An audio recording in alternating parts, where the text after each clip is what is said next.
Un paradis perdu, l'histoire du Jardin d'Éden. Le Jardin d'Éden est décrit dans la Bible, dans le livre de la Genèse. C'était un jardin magnifique, où tout était parfait. Adam et Ève, les premiers humains, y vivaient en harmonie avec la nature et Dieu.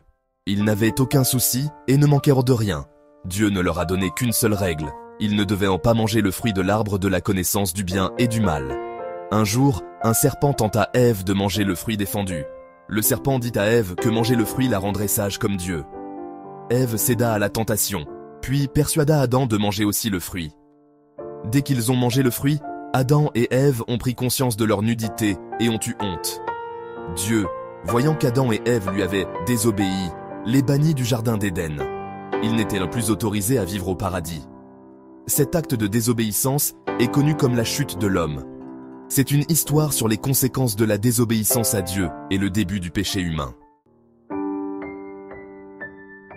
Le Jardin d'Éden, symbolisme et signification. L'histoire du Jardin d'Éden est pleine de symbolisme. Le jardin lui-même représente le paradis, un état d'harmonie et d'innocence parfaite.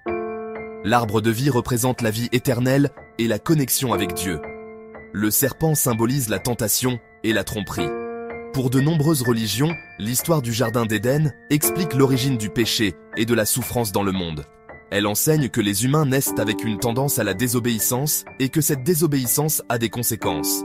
L'histoire offre également un message d'espoir, suggérant que les humains peuvent rechercher le pardon et la réconciliation avec Dieu. Où se trouvait l'Éden sur Terre? Théorie et spéculation. L'emplacement exact du Jardin d'Éden n'est pas spécifié dans la Bible. Cela a conduit à beaucoup de spéculations et de débats au cours des siècles. Certaines personnes pensent bien que le Jardin d'Éden était un lieu réel qui peut être localisé géographiquement. D'autres interprètent le Jardin d'Éden comme un lieu symbolique, représentant un état d'être plutôt qu'un lieu physique.